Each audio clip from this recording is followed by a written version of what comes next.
네, 오늘은 레인보우 로보틱스에 대해서 말씀드리겠습니다. 그 레인보우 로보틱스의 어떤 주가라든지 현재 뭐 투자 상황이라든지 이런 걸 분석하는 유튜브 영상은 많은데, 레인보우 로보틱스라는 회사가 본질적으로 어떤 회사인지 분석하는 영상은 제가 많이 못 본 것 같아서 이런 부분에 대해서 말씀드리고자 합니다. 뭐 다 아시는 내용, 첫 번째로 레인보우 로보틱스 회사 소개부터 가겠습니다. 레인보우 로보틱스는 생각보다 오래됐어요. 2011년 2월 10일에 설립됐죠. 그래서 주요 제품은 협동 로봇과 사족 보행 로봇, 휴머노이드 로봇, 그리고 로봇 이외에도 천문 마운트, 정밀하게 움직일 수, 별을 추종할 수 있는 천문 마운트가 주요 제품이라고 할 수 있습니다. 생각보다 저 천문 마운트의 매출 비중이 30% 정도 되는 걸로 알려져 있습니다. 그래서 쏠쏠하게 그 해당 분야에서 굉장히 높은 수준의 어떤 기술력을 자랑하고 있다고 알려져 있는데요. 이 부분도 좀 참고해 주시면 좋을 것 같습니다. 현재 대표이사 CEO는 이정호 박사님입니다.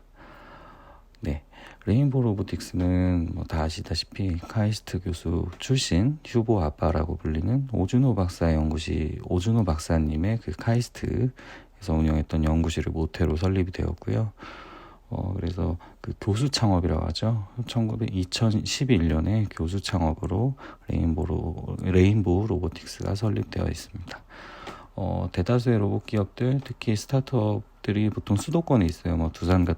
두산은 대기업이긴 하지만 어쨌든 대표적인 협동 로봇 기업 지금 가장 핫한 회사인데 정자동에 있고요. 그리고 뉴로메카 같은 경우에는 서울 성수동 쪽에 사옥을 가지고 있습니다. 기타 뭐 로봇 회사들이 여러 군데 수도권에 좀 위치해 있는 경우가 많은데 레인보우 로보틱스는 이제 카이스트 기반 회사다 보니까 대전에서 사옥을 운영을 하고 있습니다. 레인보우 로보틱스는 뭐 휴보를 기반으로, 그러니까 휴보는 뒤에 말씀드리겠지만 휴머노이드잖아요. 그래서 휴머노이드를 개발했던 기술을 기반으로 다양한 핵심 기술들을 가지고 있어요. 그래서 이런 기술을 기반으로 사업화하는 그런 회사입니다.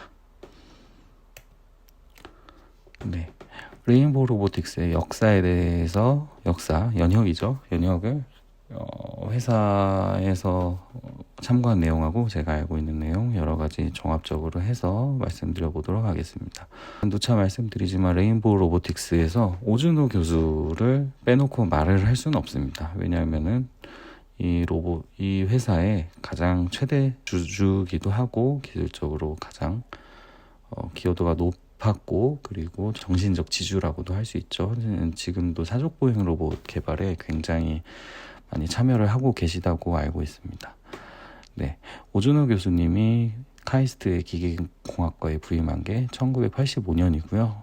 기계제어 연구실이라는 이름으로 그 카이스트 기계공학과의 연구실을 설립해서 운영을 하고 계셨습니다. 오준호 교수님이 뭐 여러 가지 기사들이 있어요. 그래서 어렸을 때부터 기계에 관심이 많았고, 또 그런 것들을 전기 전자제어 관련된 기술들을 뭐 고등학교 때 독파를 하셨고, 뭐 이런 내용들이 있는데요. 그러다 보니까 이제 대학교에 오시고 또 이제 대학원도 가시고 하면서 로봇 기술에 대해서 굉장히 스스로 연마를 많이 하시고 공부도 많이 하셨어요.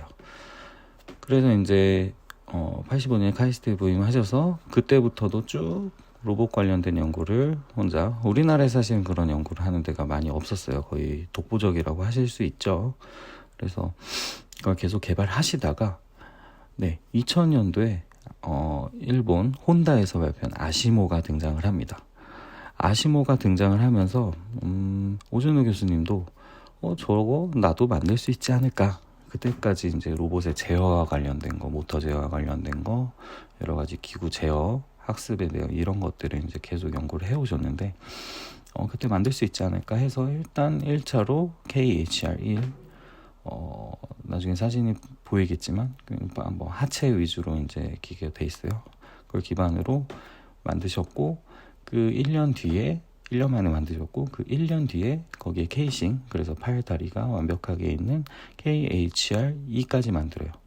그때까지 정부는 이 휴보의 존재, KHR에 대한 로봇에 대한 존재를 알지 못했는데, 그래서 로봇은 그때 이제 정부가 이제 로봇을 정부의 역점 사업으로 이제 추진을 하려고 하는데, 오즈노 교수의 존재를 뒤늦게 알게 된 거예요. 그래서 국가의 전폭적인 지원을 받아서 2년인가 3년 만에 이제 휴보 KHR3, 그래서 이게 휴보, 정식으로 출시된 휴보의 원년이라고 볼 수 있는데 정식으로 출시를 하게 됩니다.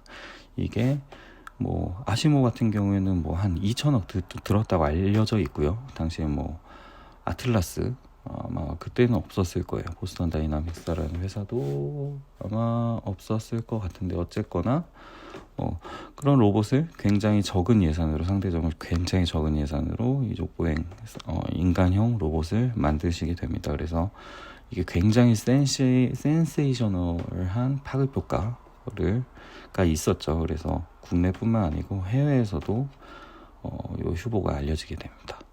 이 휴보를 만들고서 사실은 이게 쇼잉으로 하고 이게 아니라 그 다음에 이제 뭐 알버트 휴보 뭐 쭉쭉 나오는데, 사실은 이 휴머노이드의 어떤 이게 플랫폼의 역할을 합니다. 그래서 이족 보행을 혹은 인간형 로봇을 연구하는 연구실은 이게 직접 하드웨어를 처음부터 만들 수도 있지만 안 그런 경우도 많아요. 그래서 이런 이미 만들어진 인간형 로봇을 사서 그걸 활용해서 어떤 작업을 시키게 하는 어떤 행동에 대한 연구를 한다든지, 또 여기에 어떤 거를 추가 부착해서 어떤 제어를 할 수 있게 만든다든지, 이런 연구를 하게 되는데, 그런 연구실이나 그런 회사들에서 이 로봇을 사가게 됩니다. 그래서 뭐 레인보우 로보틱스가 당장에 지금 매출을 내고 있지만, 그 전에도 사실은 소소하게 수십억, 작게는 몇 억에서 크게는 연간 수십억의 매출을 계속 내고 있었던 거죠. 그래서 이 휴보가 2004년에 나왔지만 그 이후로도 지금도 사실은 이 휴머노이드 로봇이 판매되고 있다는 점 알고 계시면 좋을 것 같고요. 이렇게 하다 보니까 아마도 이제 사업적으로 이게 이제 판매도 해야 되고 여러 가지 있으니까 결국에는 법인을 설립을 하시게 됩니다. 그래서 레인보우 로보틱스라는 법인이 설립이 되었고요. 그래서 휴보도 만들어서 팔고, 이때쯤에 아마 그 천문용 마운트, 정밀 제어가 되는 천문용 마운트도 이제 로봇의 어떤 모터 제어 기술을 활용해서 개발을 하게 됩니다. 그래서 초정밀한 어떤 정밀 지향 마운트라고 하는데, 이것들도 이제 계속 사업화를 하고 다방면으로 사업화를 하고 있었죠. 그러다가 이제 달파 챌린지는 뒤에 말씀드리지만 그 미 국방 고등 계획국이라고 했던 것 같은데, 여기서 이제 어떤 로봇한테 어떤 미션을 주고 수행할 수 있는지 없는지를 판단하게 합니다. 그런 대회를 엽니다. 그래서 한 20개 정도 대회가 나오는데, 이게 2012년부터 2015년까지 개최가 되었어요, 결과적으로는. 근데 2012년에는 출전을 안 했고, 2023년에는 이 휴보를 가지고 이 오즈노 교수 팀이 출전을 하게 되었습니다. 그때는 이제 떨어지게 되었고, 절치부심해서 여러 가지 또 준비를 해서 2015년에 출전을 해서 결국엔 우승을 하게 됩니다. 뒤에 또 말씀드리겠고요. 굉장히 이건 센세이셔널한, 또 굉장히 주목을 받는 사건이었고, 요걸 가지고 그 이후에 굉장히 2018년에 평창 올림픽 성화 봉송에도 사람 탑승형 로봇을 또 휴보를 개조해서 만들어가지고 성화 봉송에도 활용이 되고 했었죠. 네. 그 이후에 이제 어떤 이 로봇을 기술을 가지고 산업 영역 혹은 실제 쓰이는 영역에 만들 수 있는 어떤 상품을 만드는 게, 이게 바로 협동 로봇입니다. 협동 로봇, 그 레인보우 로보틱스의 협동 로봇은 RB 시리즈라고 하는데요. 이 RB 시리즈를 처음 출시를 합니다. 그때 당시에 협동 로봇은 국내에서는 뉴럴메카, 그리고 두산, 그리고 더 한화, 이렇게 세 회사가 있었던 걸로 기억을 하는데요. 그리고 외산 로봇이야 말할 것도 없이 있었고요. 근데 레인보우 로보틱스의 협동 로봇은 어떻게 보면 늦게 출시된 편이기도 합니다. 어쨌든 2019년에 출시를 했고, 그 이후로 어쨌든 그때부터 상장 준비를 하셨지 않을까 싶어요. 이 레인보우 로보틱스 내부에서는 상장 준비를 하면서 아마 그 일환으로 출시를 했을 수도 있습니다.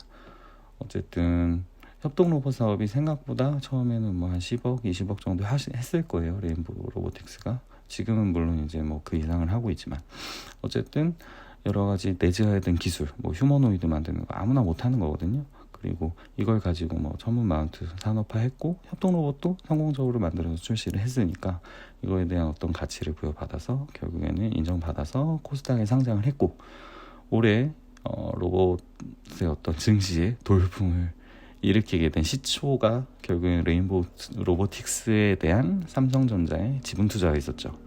그래서 이게 2023년 나중에 언제 또 말씀드릴 수 있을지 모르겠는데 삼성전자의 어떤 로봇 사업의 역사도 굉장히 지난한 과정이 있었습니다. 어쨌든 지금도 뭐 이게 불확실하다고 저는 보여지는데 어쨌든 이런 과정을 통해서 레인보우 로보틱스가 물론 지금은 두산이 또 상장 때문에 굉장히 훨씬 더 주목을 받고 있지만 불과 한 2-3주 전만 해도 레인보우 로보틱스의 주가 지금도 뭐 항상 높아 있죠. 그래서 이제 이런 역사로 오게 되었습니다. 차근차근 말씀드려 볼게요. 휴머노이드 아시모의 등장이란 건 굉장한 사건입니다. 그러니까 이전에 뭐 이족보행 로봇이 없었던 건 아예 없었던 건 아닌데 그냥 진짜 연구 단계에서 뭐 이렇게 보행을 하니만이 지금도 이제 이족보행 연구하는 곳에서 많은 영상 찾아보시면 줄을 매달고 테스트하고 연습하고 요건데 그게 기본이었어요. 근데 그리고 이걸 누구도 만들 생각 안 했어요. 굉장히 비효율적이라 생각을 했고 그런 로봇 연구자들도 이거를 굳이 하지 않으려는 그런 분위기들이 많이 있었던 거죠. 근데 혼다는 예전부터 좀 그 일종의 또라이 같은 그런 연구들을 많이 해왔는데 혼다는 자기네 어떤 사업, 뭐 오토바이나 혹은 뭐 여러 가지 발전기도 있고 자동차 대표적이죠. 자동차하고 상관없는 어떤 사업들에 대해 투자를 많이 했는데 그 중에 하나가 이 아시모죠. 아시모를 개발하는 게 제가 알기로 한 5년 정도에 2천억 정도 투자가 된 걸로 알고 있습니다. 그래서 이것도 굉장히 주목을 많이 받았습니다. 왜냐하면 이렇게 인사도 하고 보행을 하고 보행도 심지어 굉장히 안정적이었어요. 그리고 춤도 추고 이런 이족보행 로봇이 없었어요. 그래서 이 아시모의 등장을 하면서 전 세계에 아마 로봇 연구자들이 들썩들썩 했을 겁니다.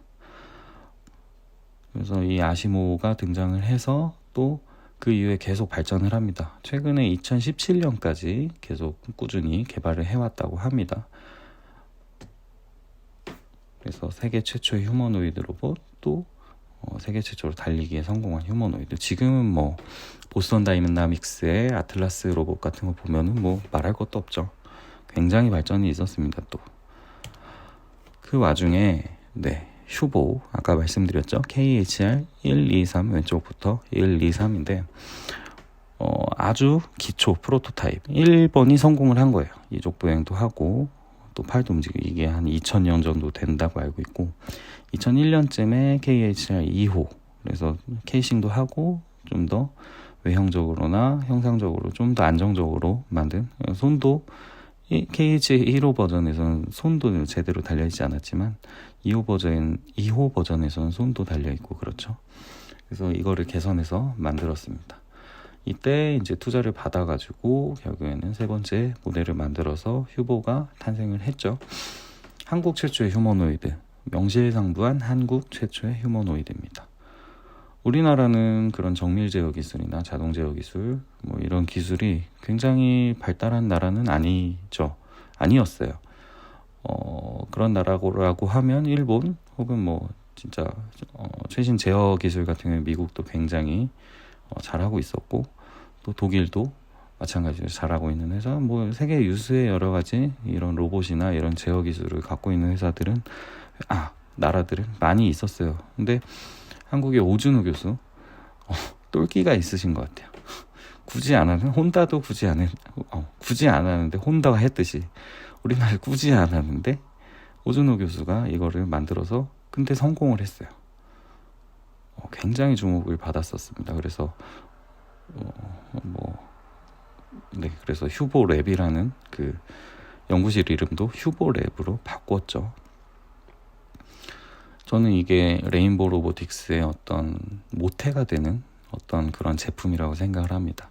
이 로봇을 만들려면, 이 보행을 하려면 굉장히 그 조인트별로, 조인트라는 게 관절을 얘기하는데, 이 관절에 들어가는 모터, 또 감속기, 또 이거를 제어하는 여러 가지 제어 기술, 그 제어를 하기 위한 어떤 기판에 대한 디자인, 또 프로세스의 선택, 선정, 그리고 그 상호 간의 모터 간에 통신할 수 있는 여러 가지 기술들, 이런 것들이 총망라해서 개발이 되어야만 이 로봇 하나를 개발을 할 수 있는 거거든요.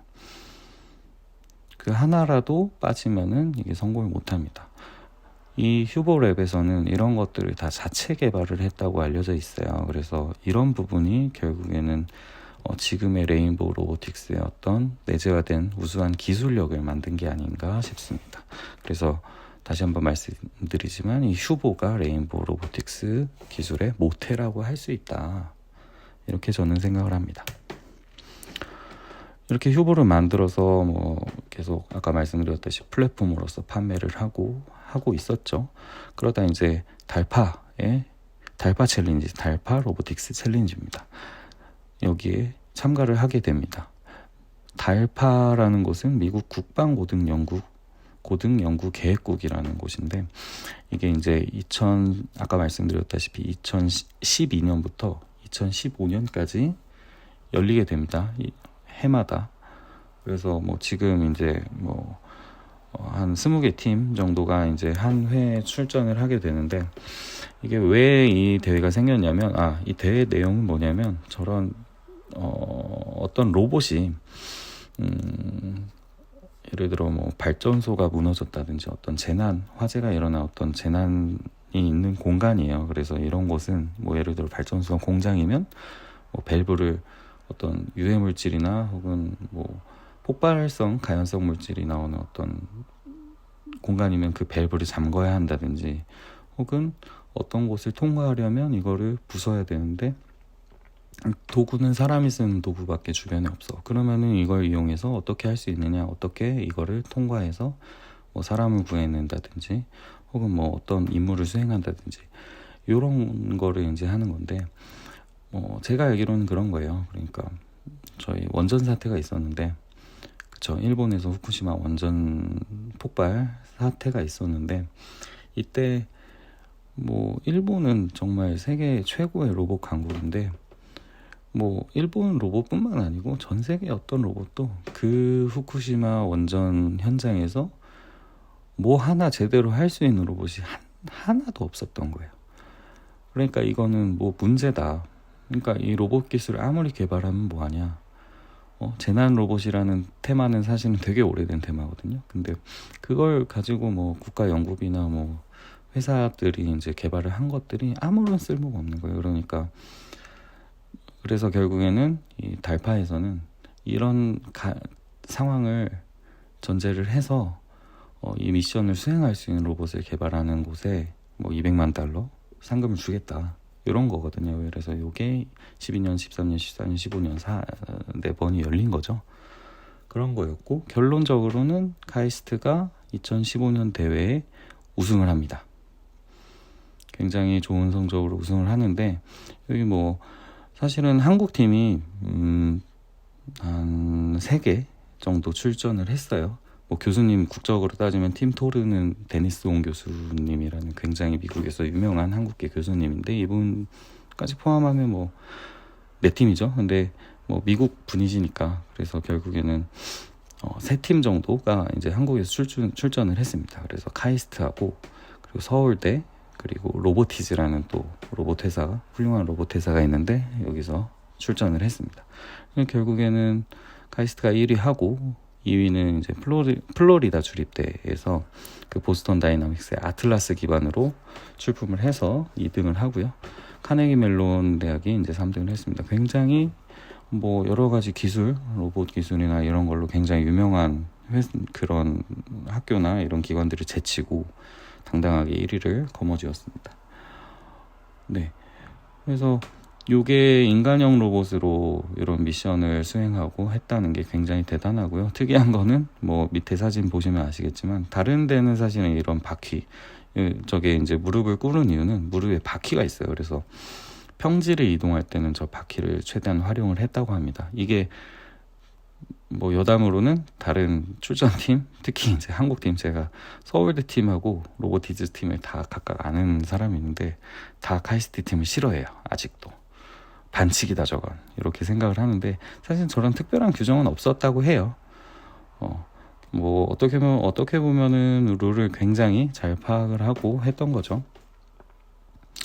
그래서 이 달파가 2015년에 이제 우승을 하고요. 레인보우 로보틱스의 달판 챌린지에서 2015년에 우승을 하고 했습니다. 제가 생각할 때 이 특이할 만한 점은 저 미션을 준비하는데 진짜 뭐 그냥 챌린지가 아니에요. 거의 한 1년, 2년은 준비하고 가거든요.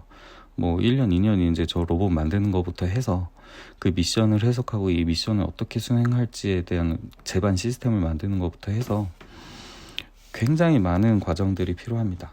그리고 현장에서 또 미국까지 가서 오퍼레이션 하는 것도 굉장히 큰 일이에요. 그래서 그 오퍼레이션 하는 것도 그 오퍼레이션을 하기 위한 시스템이 필요하지 않겠습니까?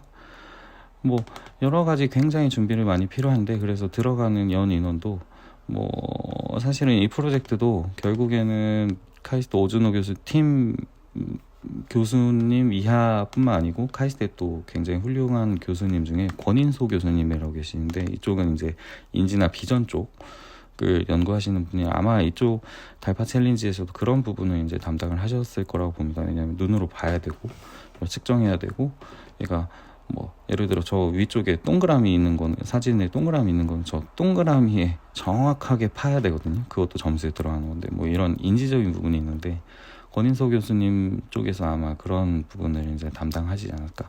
어쨌거나 굉장히 많은 인원들이 투입이 되는데, 얼마나 굉장히 투입이 되면서 굉장히 험난한 어떤 연구의 과정이 거치게 됩니다. 이 얘기는 뭐냐면은 이 과정을 통해서 인력이 양성이 됐다는 거예요. 결과적으로 현재 레인보우 로보틱 이사진이나 주요 개발진이 이 달파 챌린지 2015년 출신입니다. 2019년에 협동 로봇 RB 시리즈가 출시가 됐어요. 뭐 아까 말씀드렸다시피 뉴로메카, 우리나라에서 협동 로봇이라는 어떤 로봇파를 만든 최초의 회사는 뉴로메카입니다. 뉴로메카가 2016년에 출시를 했고요. 그리고 2017년에 한화 당시에 이제 한화 로보틱스라는 어떤 별도의 회사가 있었는데 그쪽에서 이제 출시를 했고, 두산이 2017년 그 9월에서 10월쯤에 이제 협동 로봇을 출시를 했습니다. 그래서 국내에 이렇게 뭐 뉴로메카도 지금 뭐 이제 상장을 하기도 했고, 당시에는 이제 굉장히 작은 회사였지만 어쨌든 뉴로메카라는 회사, 또 한화, 두산이라는 대기업 계열사가 또 협동 로봇을 했고, 2019년이면 벌써 각각 이제 사업들이 좀 이제 성장세에 올라오기 시작할 때예요. 뭐 두산은 뭐 첫 해 99억 했고, 그 다음에는 뭐 200억을 하니 많이 뭐 이런 시기였고, 하나는 좀 주춤하는 추세였고, 뉴로메카는 꾸준히 하고 지금처럼 하고 있고요. 근데 이제 협동 로봇을 내놓은 거죠. 이때 그래서 뭐 이게 잘 될까 안 될까, 업계에서는 뭐 일반 분들은 이제 잘 모르셨겠지만 잘 될까 말이 많았어요. 근데 결론적으로는 지금 봤을 때는 굉장히 훌륭하게 사업이 되고 있습니다. 이 협동 로봇, 레인보우 로보틱스의 협동 로봇 사업이 아마 매출에서도 가장 큰 포지션을 차지하고 있을 거고요. 단가가 다른 제품, 레인보우 로보틱스가 판매하고 있는 다른 제품군에 비해 저렴한 편입니다. 예를 들어 휴머노이드 계속 판매하고 있는데, 휴머노이드 같은 경우에는 그 한 대당 뭐 몇 억씩 하거든요. 그거 한 대 팔면은 그냥 몇 억이에요. 1년에 한 2대 팔면은, 2대 팔면 한 뭐 10억씩 갈 수도 있는 거고, 마운트도 뭐 제가 알기로는 굉장히 비싼 편이고, RB도 뭐 사실은 협동 로봇도 한 대에 뭐 소형차 한 대 값 정도는 되죠. 근데 어쨌든 단가로 보면은 작은 편이지만, 요게 이제 뭐 공장에 예를 들어 한번 깔리면, 제대로 깔리게 되면은 뭐 수십 대씩 깔리고 뭐 이렇게 되니까 매출에 큰 포지션을 차지하게 됩니다. 네, 이 협동 로봇이 다른 회사들하고 뭐 당연하게도 꿀리지 않고요. 오히려 이제 좋은 부분도 많이 있어요. 특히 이제 단가적으로 굉장히 좋다고 저는 보이는데, 왜냐하면 모터나 여러 가지 인버터 제품, 부품들, 브레이크나 이런 무슨 특히 뭐 여기는 뭐 로봇을 연구하는 곳은 제어가 로봇의 꽃이거든요. 그러면 모션 제어 알고리즘이나 이걸 운영하기 위한 뭐 상호간의 통신이나 이거 아까 다 휴머노이드 설명드릴 때 말씀드렸던 건데 이런 기술 원천 기술을 이미 다 갖고 있었다는 거죠. 그래서 뭐 더 고민할 것도 없이 로봇 팔 만드는 데는 협동 로봇으로서 가져야 할 어떤 디자인적인 부분이나 또 사실은 이제 생산 현장에 들어가거나 해야 되니까 안정성에 대한 부분만 확보를 하면 사실은 끝나는 게임이었어요. 레인보우 입장에서는. 그래서 어떻게 보면 저는 적시에 굉장히 잘 내놨다고 보여지고요. 그렇습니다. 그래서 이런 것들이 뭐 대다수의 회사들이 이런 뭐 모터, 인버터, 브레이크 뭐 이런 것들 사실은 외주를 어떤 협력사하고 같이 하는데 레인보우 로보틱스는 이거 모터나 이런 것들에 대해서 자체의 기술을 갖고 있고 감속기도 한다고 해요. 감속기 협동 로봇에 들어가는 거는 하모닉 감속기라는 어떤 특수한 감속기를 쓰는데 요거를 국산화한 업체가 그렇게 많지 않아요. 그게 SPG하고 SBB 테크라는 곳이 있는데 여기는 SPG라는 국산 감속기를 적용해서 쓰고 있고 그래서 업계에서는 레인보우 로보틱스의 협동 로봇 RB가 단가적으로 굉장히 가격 경쟁력이 괜찮아요. 그래서 뒤에 말씀드릴 수 있겠지만 공장에 들어가는 것도 당연히 단가를 따지지만 서비스 현장, 뭐 최근에 많이 나오는 치킨이나 커피, 뭐 누들, 뭐 이런 쪽에는 사실은 최종 소비자가 소상공인일 가능성이 높단 말이에요. 이 로봇을 구매해서 쓰는 분들이. 그럼 결국엔 가격적인 부분이 굉장히 민감한데 이 부분에서 굉장히 RB 시리즈가 굉장히 유리한 거죠. 거기서 저는 굉장히 주요한 행보였다고 보여지는 거는 NSF 인증. 그러니까 이거는 뭐냐면 미국의 어떤 식품에 대한 안전의 기준을 만드는 곳이에요. 뭐 그래서 이런 인증을 받으면 식품 기기로서 이 NSF 인증을 받으면 이거는 식품을 제조하거나 식품을 요리하는 데 쓰일 수 있는 어떤 식품 기계에 들어간다라는 거거든요. 근데 레인보우는 이거를 2021년에 이미 받았어요. 근데 뉴르메카나 뭐 두산은 올해 출시가 됐죠. 올해 NSF가 벌써 2년이 차이가 나는데 이 사이에 서비스 로봇 푸드 쪽에 레인보우 로보틱스가 굉장히 많이 확산이 돼서 아마 그 판매고 레인보우 로보틱스의 협동 로봇의 판매고의 상승에 이 NSF 인증을 받았던 게 주요하지 않았나. 이것도 뭐 사실은 제가 알기로는 받으려고 뭐 받았다기보다는 이 레인보우 로보틱스도 직접 그 미국 쪽에 이 식음료 쪽으로 직접 솔루션을 개발을 해서 나가려고 시도를 했어요. 이미 뭐 한 대가 나간 적도 있고 했는데 성공은 못했어요. 근데 그걸 위해서 이제 받았던 거죠.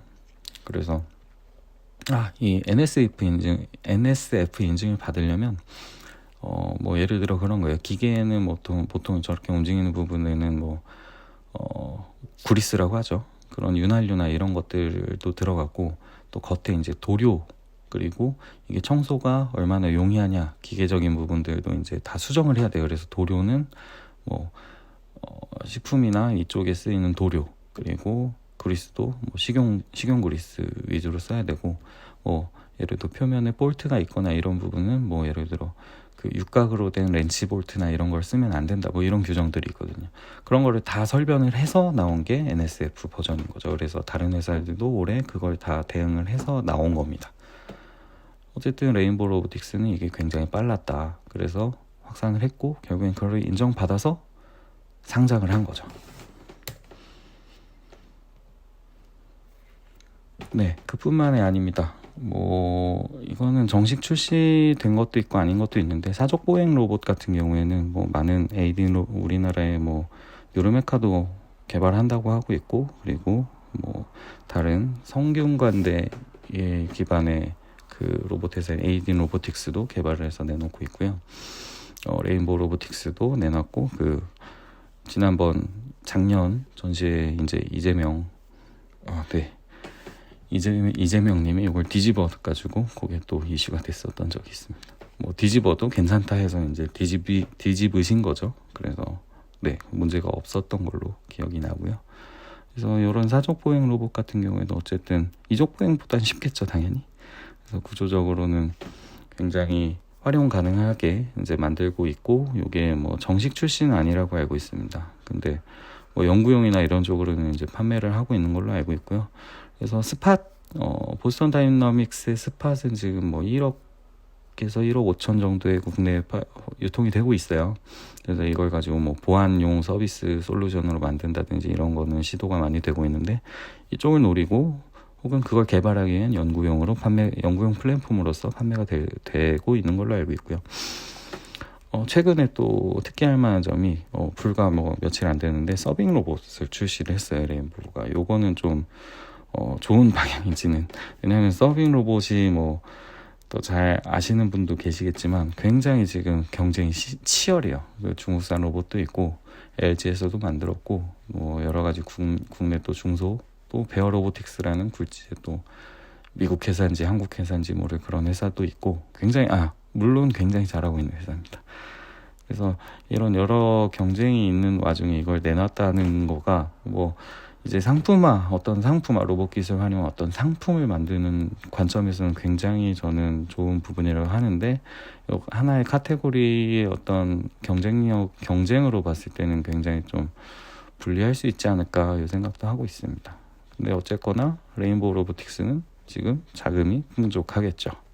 그래서 이런 것도 할 수 있고, 하려면은 확 해서 여러 가지 서빙 로봇이 구동되는 필요한 여러 가지 것들을 빨리 확보를 해서 빨리 하면은 뭐 승산이 있을 수는 있다고 생각을 합니다. 그래서 레인보우 로보틱스는 로봇 팔뿐만 아니고 뭐 다리가 달린 로봇, 또 스스로 굴러다니는 로봇, 이런 것들을 다 자율주행 기술, 보행 기술, 뭐 로봇 팔, 매니플레이션 기술, 이런 것들을 다 내재화해서 갖고 있다는 게 굉장한 장점이라고 저는 보여집니다. 네. 올해가 2023년, 올해가 레인보우 로보틱스의 해외 진출 원년이라고 합니다. 그래서 미국 법인 시카고에 설립을 했고요. 시카고 근방에 슌버그라는 그런 동네에 이제 설립을 했다고 알려져 있고요. 심지어 그 미국 내 대리점도 모집을 해서 이제 유통할 수 있는 파트너를 만든 거죠. 그래서 미국 내 어떤 기술 지원이나 판매나 영업이나 이런 것들은 저 카스카라 로보틱스에서 이제 담당을 하고, 이분들이 이제 레인보우 로보틱스는 여기에다 이제 기술 지원, 코어 핵심적인 기술 지원이나 이제 공급, 생산 이런 것들을 담당을 해서 가는 거고요. 그래서 여러 가지 뭐 인증들도 추가적으로 다 받았다고 들었습니다. 네. 그래서 올해 뭐 레인보우 로보틱스 여기저기 해외 전시도 많이 가고요. 그래서 뭐 미주뿐만 아니고 동남아 쪽에서도 많이 홍보를 하고 유럽 쪽에서도 많이 한 걸로 알고 있습니다. 그래서 해외 진출, 이 로봇 산업이 해외 시장이 굉장히 중요해요. 특히 우리나라는 이상하게도 협동 로봇이나 뭐 이런 회사들이 많아요. 다른 나라하고 좀 달라요. 뭐 중국은 이제 인구가 많고 내수 규모가 커서 그런 게 많다고 치는데, 우리나라는 벌써 지금 협동 로봇 한다는 회사가 아까 말씀드렸던 뭐 뉴로메카, 두산, 한화, 레인보우 또 있어요. 뭐 현대 로보틱스, 현대 위아도 직접 한다고 했었고, 뭐 여러 회사들이 있습니다. 푸른 기술이라는 회사도 있고, 뭐 이렇게 협동 로봇이라는 카테고리에서 이렇게 많은 회사, 또 있죠. 유일이나 뭐 있는데 그건 뭐 나중에 제가 할 말이 있을 것 같고, 어쨌든 굉장히 많아서 근데 또 이 협동 로봇 시장에 국내 파이가 그렇게 크진 않아서 이게 빨리 글로벌로 나가지 않으면은 유의미한 어떤 매출, 영업이익을 내기가 힘들다고 보입니다. 그래서 두산 같은 경우에는 애초에 2017년, 18년부터 해외 전시회를 바로바로 나갔어요. 출시하자 17년 10월에 첫 제품을 출시했는데, 사실 양산은 2018년 넘어서 했거든요. 근데 그해 2018년 5월에 독일 가서 전시회하고, 그해 10월에 미국 가서 전시하고, 그래서 그 전시회도 그냥 한 게 아니고 거기 가서 대리점 다 모집해서 갔어요. 사전에 대리점 다 모집해서 거기 대리점 교육시켜가지고 전시회도 그렇게 같이 운영하고 뭐 이런 식으로 되는데, 어쨌든 해외 시장이라는 게, 그래서 이제 두산 같은 경우에는 전체 매출의 한 60%가 해외에서 나오죠. 그래서 초장부터 그렇게 해외 시장을 했기 때문에 두산의 매출 볼륨이 그렇게 좀 협동 로봇에서 그 매출, 두산 로보틱스의 매출 볼륨이 좀 다른 회사보다 좀 클 수가 있었던 그런 부분이 있었다. 그래서 레인보우 로보틱스도 올해 이렇게 시작하면 저는 굉장히 가격적으로나 품질적으로 경쟁력이 있다고 생각을 하기 때문에 충분히 미국 시장에서 통할 수 있는 통할 수 있다고 생각을 합니다.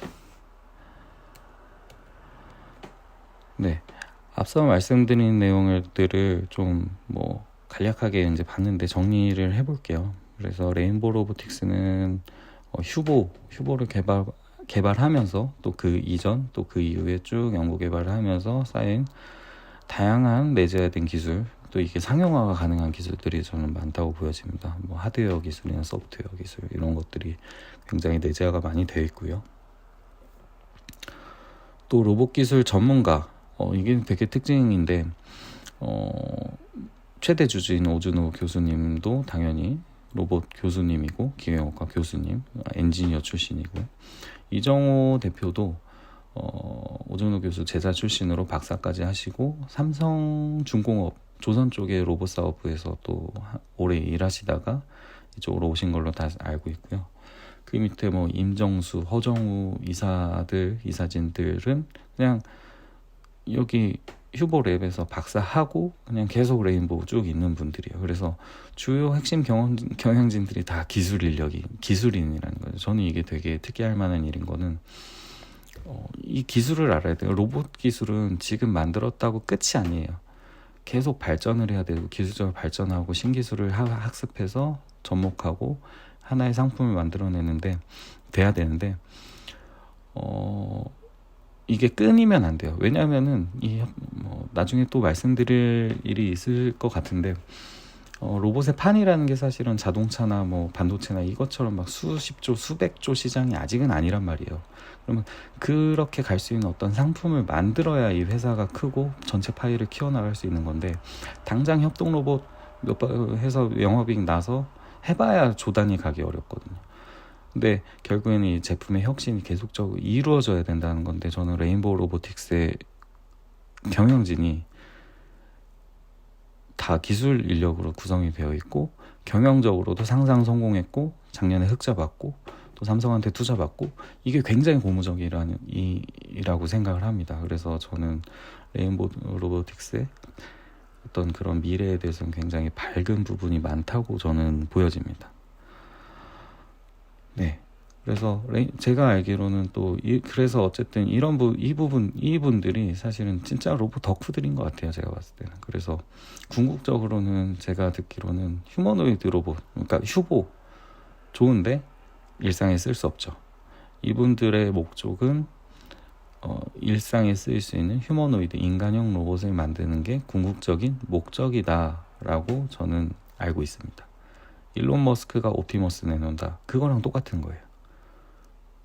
사람을 대체할 수 있는, 혹은 사람과 같이 할 수 있는 휴머노이드 로봇 유통될 수 있는.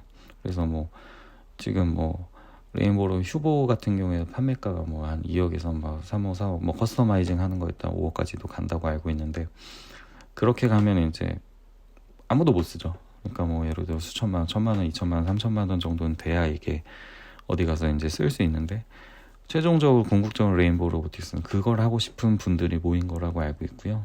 실제로 로봇 하는 분들이, 로봇 사업하는 분들이 그 정도 비전은 갖고 있어야 된다고 봅니다. 그래서 저는 레인보우 로보틱스의 어떤 비전과 그걸 이뤄가 나가는 방식, 그리고 거기에 대한 지금 현재까지 성공적인 행보 자체가 굉장히 밝은 미래를 보장하고 있다고 보는데, 사실 단기적으로는 이 로봇판에 이렇게 엄청 급격하게 커지지 않을 거라, 어떤 투자 측면에서나 어떤 매출 측면에서는 확 조 단위로 갑자기 커지거나 이렇게 되기는 어렵다. 저는 그렇게 말씀드리고 싶습니다. 오늘 여기까지 마치겠고요.